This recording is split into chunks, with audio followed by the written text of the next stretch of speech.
dashboard. And over here under pages, let's click on all pages. Now here's a list of all the pages on our website. Now this right here is our blogging page, and Blogsy called it news. However, you can rename this to anything that you want. So you can put blog or whatever else. So I'll put blog. And then here I'll go ahead and click on save. And this will actually change the actual blog page name to actual blog. Now let's say, for example, you want to create a new page. Here I'll click on add page. And then for the title, I'll put authors. Click on publish and publish. And then here at the top, you'll see this edit with Elementor. This essentially allows you to customize the website using the Elementor page builder. Now, whenever you make a brand new page, I do recommend to adjust one option. So here we have this page title, which is kind of annoying, right? I want to get rid of that. So over here under page settings, I'll scroll down, and for page layouts, I'll select Elementor Full Width. This essentially will get rid of anything the theme is offering and only allow the page builder to, do its work.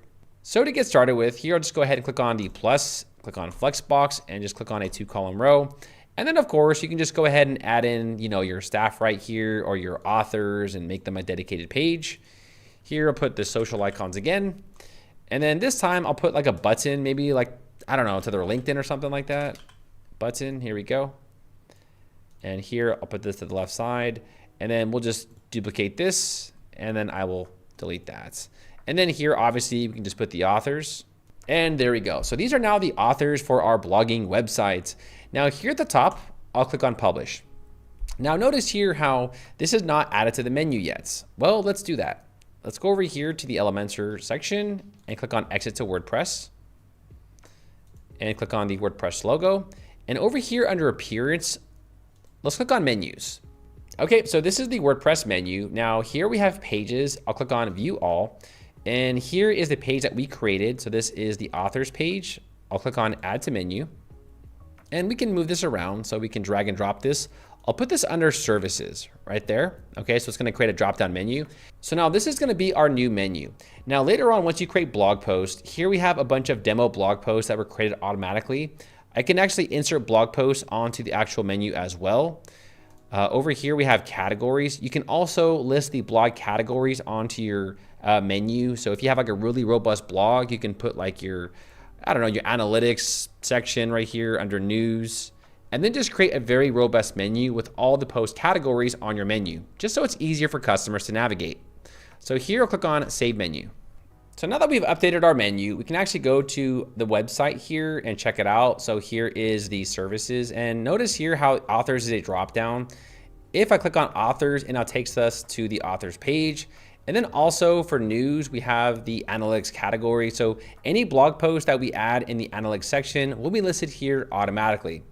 Pretty cool, right? So next, let's talk about how to actually create blog post categories. So over here under post, let's click on categories.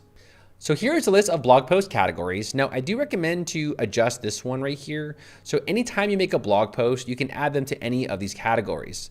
So for uncategories, I'm gonna go ahead and click on quick edits, or actually no, let's just click on edit. Let's just change this. And we're gonna change this to AI builders, okay? And also the slug. The slug is essentially the permalink. AI builders, and click on update. Okay, go to categories. And there we go. So now you'll see that the category has changed. Now let's go over here and click on all posts. So this is a list of all of the blog posts that were imported when you imported the Blogsy starter templates. Now, if you actually click on view right here, this is all just demo content. Okay, so it's just demo content. You don't need it. So I do recommend to delete all of this. So to delete a blog post here, I'll click on all the blog posts, and under bulk actions, I'll click on move to trash and click on apply. So now we're going to get rid of all the blog posts and we're going to start from scratch. Now to create a new blog post, here at the top,